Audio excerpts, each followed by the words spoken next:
This is my 2019 Corvette ZR1, and I'm here to tell you what my experience has been like after owning this car for 4 years. Yes, I've owned and driven this car for 4 years, and I'm going to tell you about the good, the bad, and the ugly. Let's jump into it.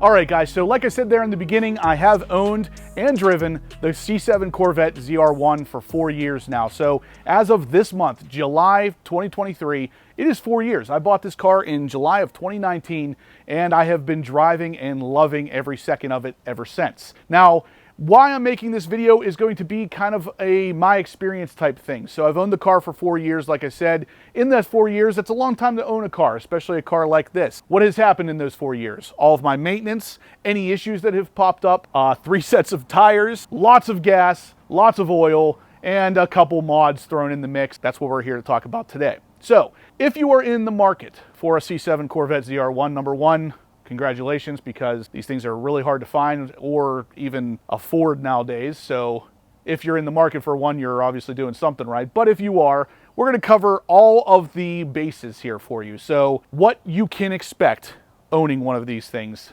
today. So for those of you who are not familiar with the channel, I want to run down the specifications of this particular car, what you could expect from a 2019 Corvette ZR1. Now, number one, they only made about 2,800 of these in 2019, and then that was it. There was no year following this. The 2,800 was all they made. On top of the 2,800, what makes this particular one even more rare is that it is a manual transmission. Only about 30% of the 2,800 were manual transmissions, so only about 840 of them in this exact spec. So you add in the color specifications, the color of the calipers, which in my case are red, which is kind of rare because most of the time they were blue, and you're down to probably less than 200 of this exact spec car made. Now, my particular car, other than the fact that it is a manual transmission, the specs are as follows. It is a ZTK package car, meaning it does have that large wing in the back and big dive planes up front. Together give you about 1,000 pounds of downforce. Yes, you heard that correctly. 1,000 pounds. So this is not your typical Honda Civic wing. This is not something that's just bolted on there for fun. And even though it may look like it, it is not a lunch table. It does give you that 1,000 pounds of downforce. And because of that, this thing is an absolute track monster. You also had the option to get the obviously non-ZTK version, which gave you a much smaller wing and no dive planes up front for a much lower amount of downforce on the track. This is obviously a track car, so with that ZTK package comes the Sport Cup 2 tires, which if you guys are watching the channel or you heard me in there in the beginning, I have replaced these things 3 times already in my 16,000 miles. So you can do the math, they don't last that long. And that is with me not even having a track day with this car yet. This is just semi-aggressive driving on the street. The ZTK package also offers a stiffer suspension, slightly stiffer than the non-ZTK version, again, for track use. On top of that, obviously, we have a black exterior car. I obviously chose the red calipers here, which in my situation actually makes the car a little bit more rare because, like I said, the blue is the big ZR1 seller. Now, you may have noticed already that my ZR1 emblems on this car are also black and red versus the standard black and blue. Those were custom painted to match the red calipers. A blue ZR1 badge didn't really make a lot of sense to me when having red calipers on the car. Now, moving on to the interior, we have a 3ZR interior, which of course is the top of the line. With the Corvette ZR1, you only had the option of either a 1ZR or a 3ZR. There was no 2ZR package like there is with the Z06 or the Stingray in the C7 lineup. The 3ZR gave you a lot more carbon fiber. As you can see, we have some carbon fiber on the dash. We have the carbon fiber on the top and the bottom of the steering wheel.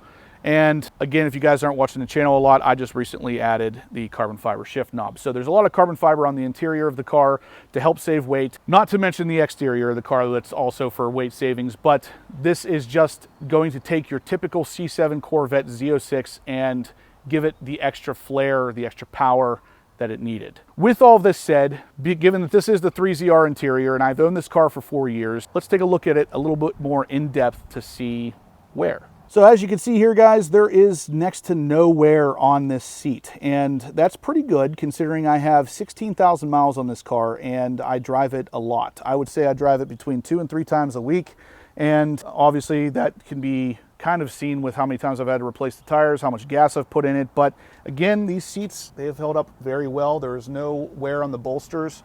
The center console lid is kind of the same thing, no wear in there either. The carbon fiber has held up very well.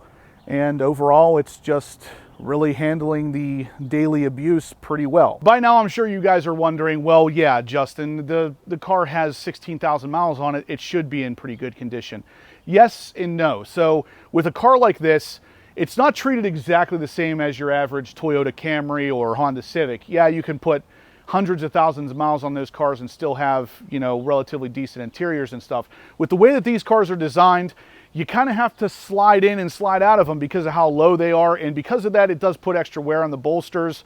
You need some high quality leather, which Chevy obviously used with the C7 here to make sure that that kind of problem doesn't pop up. And obviously 4 years of usage, I don't have that issue here. Now, one other thing that has contributed to my lack of problems, or the fact that this car still looks showroom quality, is of course the Expel. Stay tuned for a video on that. We're going to talk a lot about my experience with the 4 years with the car and Expel paint protection film. It's basically encapsulated it in a time-free zone, because you can see the shine of this thing. It looks brand new. And again, 16,000 miles, 4 years of driving, and I have not been necessarily babying this vehicle. Like I said, 3 sets of tires now. It does get driven, but it still looks brand new. Now, let's take a look at the thing that really separates this particular car from the rest of the lineup. And that, of course, is the engine. So by now, you probably already know the C7 Corvette Stingray had about 465 horsepower. The C7 Corvette Z06 bumped it up to 650. And now, ultimately, the C7 Corvette ZR1 is 755 horsepower. Now, with that, you also had the option to add the Jake Performance air intake on the actual build, which gave it another 18 horsepower. So technically, this car is well over 760 horsepower. Now, I have personally dynoed this car a couple times and have gotten 702 to the rear wheels before the addition of the Jake intake and before the addition of my AWE exhaust, both of which add horsepower. So if I had to guess, right now I would be pretty close to 720-ish to the wheels at a dyno, which is absolutely insane. Now, this particular engine is, of course, the LT5. There's not a whole lot to see here because it is mostly covered by a giant piece of carbon fiber that fits into the giant hood opening in the front. Because of those kind of things, this car was not actually legal to be sold in Europe. So the engine basically poking through the hood, the regulations over there say absolutely not. And then also the front canards were too thin and would actually injure pedestrians if hit at a fast enough speed. It could actually cut them.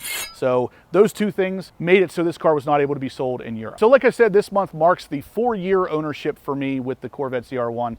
July of 2019 is when I purchased, and I thought it was pretty fitting to make this video in July of 2023, not just because it's been 4 years, but because I'm about to take delivery of a 2023 Corvette Z06. And the C8 Corvette ZR1 has been teased quite a bit as well, meaning this might not be the last ZR1 here very soon. So let's talk about why the C7 ZR1 is so special and why I think this one is going to go down in time as one of the best ZR1s. So one of the biggest arguments for the C7 Corvette is, of course, the cargo space. There is really a massive amount of room in this car, and not that you're going to necessarily take a whole lot of road trips in your C7 Corvette ZR1, given how expensive these are, but if you wanted to, you absolutely could. Now, this particular trunk is a lot bigger than what you're going to find on the new C8 Corvettes. So I used to have a 2020 C8 Corvette, and while the cargo space wasn't necessarily bad, it's just broken up differently. And because of the way it's broken up, it does feel like you're less likely to be able to fit large items in there. Now, this one I have had an actual tent in. I put chairs in here all the time. This thing really does fit pretty much anything. If you wanted to go to the grocery store, you're going to fit all your groceries in here without a problem. Now, again, with the C8 Corvette, you kind of run into an issue with the rear trunk being as hot as it is. If you're picking up groceries, they're going to melt if you pick up cold stuff, and you don't have that problem with this particular one. So it really depends on what you want out of the car, but Cargo space is not a problem with the C7. One other thing I wanted to talk about with this particular Corvette is the cost of ownership. So a lot of you guys out there probably want to know what it costs to own a car like this, and believe it or not, this car is actually the cheapest car on my insurance policy. This is 755 horsepower plus all of the mods that I have done, and it is the cheapest car on my insurance policy, which is pretty freaking awesome. I'll put the numbers here on the screen of exactly how much I'm paying a year for this in insurance, but the gas mileage on this car is not horrible either. So as much as I drive it, the gas mileage on this is actually better than on my Ram TRX, which is pretty funny because the Ram is my daily driver, this is not, and this gets better gas mileage. The only other cost to really consider with this car is, of course, tires, because like I said, I haven't been doing any kind of track use with this car, and I've still gone through 3 sets of tires. The Sport Cup 2s are pretty good whenever the road and the temperature outside is kind of hot, but whenever it's below 70 degrees, you're really not going to get a whole lot of traction. So if you wanted to go with a different tire, you absolutely could, but for me, I like the run flats. I stick with the Sport Cup 2s. With all of the expel I have on the car, I haven't had any problems with any kind of body work or paint damage or anything like that, so nothing really to factor in there. I have had to replace the air filter once already, but that wasn't even necessarily a necessity. It was more of a preference. I just like to keep things clean.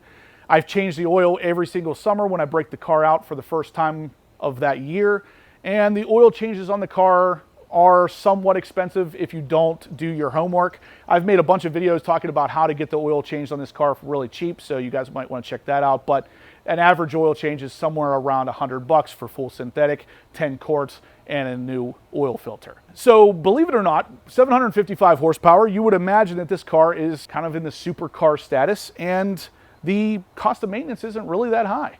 So this is one of the biggest reasons I love the C7 platform, is that the performance is there, the looks are there, and the cost is still relatively low for a car of this stature. All right, so my experience with the car in the 4 years I've owned it, I know I keep saying that, but it has been 4 years, which is pretty impressive for a car like this, because I have not ever owned a car in my entire life for 4 years. I know that sounds weird, but every car I've ever owned, I have sold well before 4 years. This one is just so freaking awesome, and I love driving it to the point where I've had it for 4 years. But anyway, my experience has been very good with this car. I have had no problems with it whatsoever, mechanical, no problems with any of the maintenance, no problems with anything. There's not any extra rattles in the interior that are driving me nuts, nothing like that. And that's really, again, really awesome to say for a car that is technically, I paid $130,000 for this. It had an MSRP of closer to $150,000, but it is basically a supercar. And when you have a supercar, usually you have a lot of problems with it. Not in this case. This car has been absolutely phenomenal.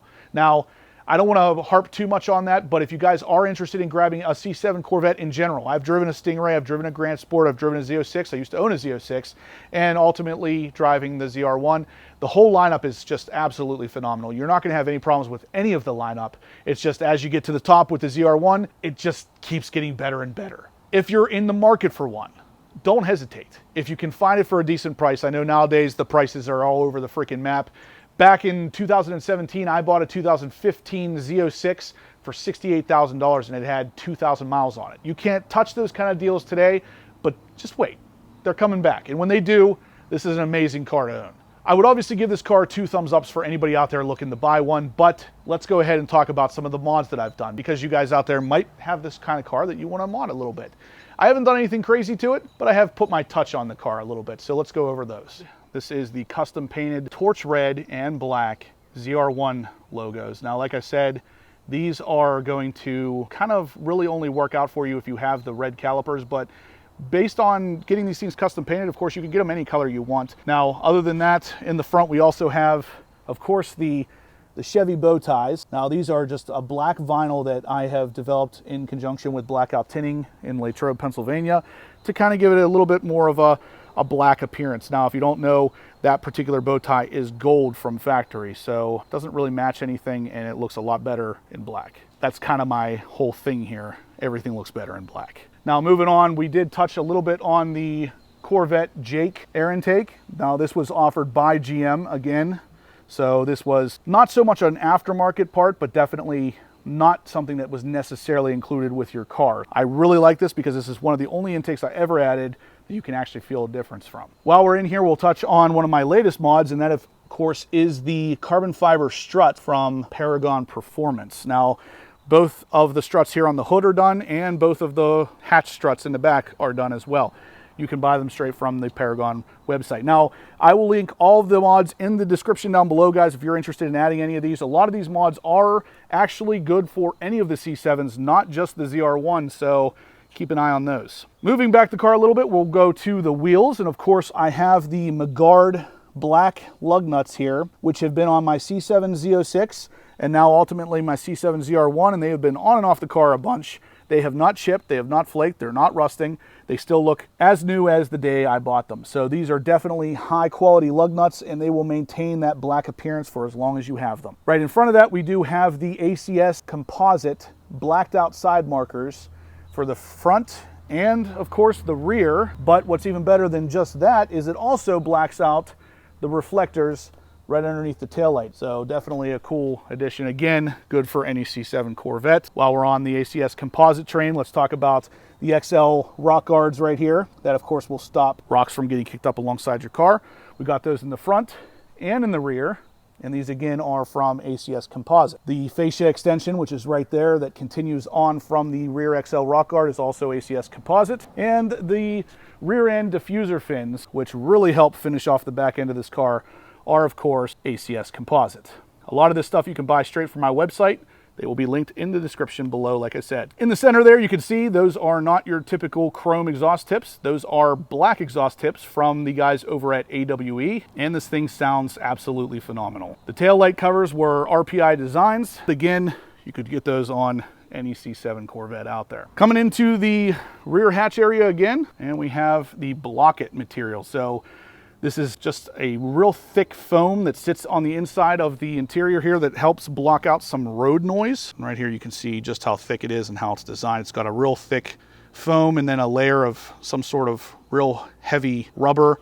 It actually does a really good job at blocking out road noise, but not killing your exhaust sound. Other than that, guys, for the most part, what I have on here is, of course, your full Expel paint protection film wrap, Expel Fusion ceramic coating, and the Expel XR Plus 5% window tint. So it's gonna actually block heat as well as look really awesome on a black car. And that's pretty much it. This is my experience after 4 years of owning a car like this.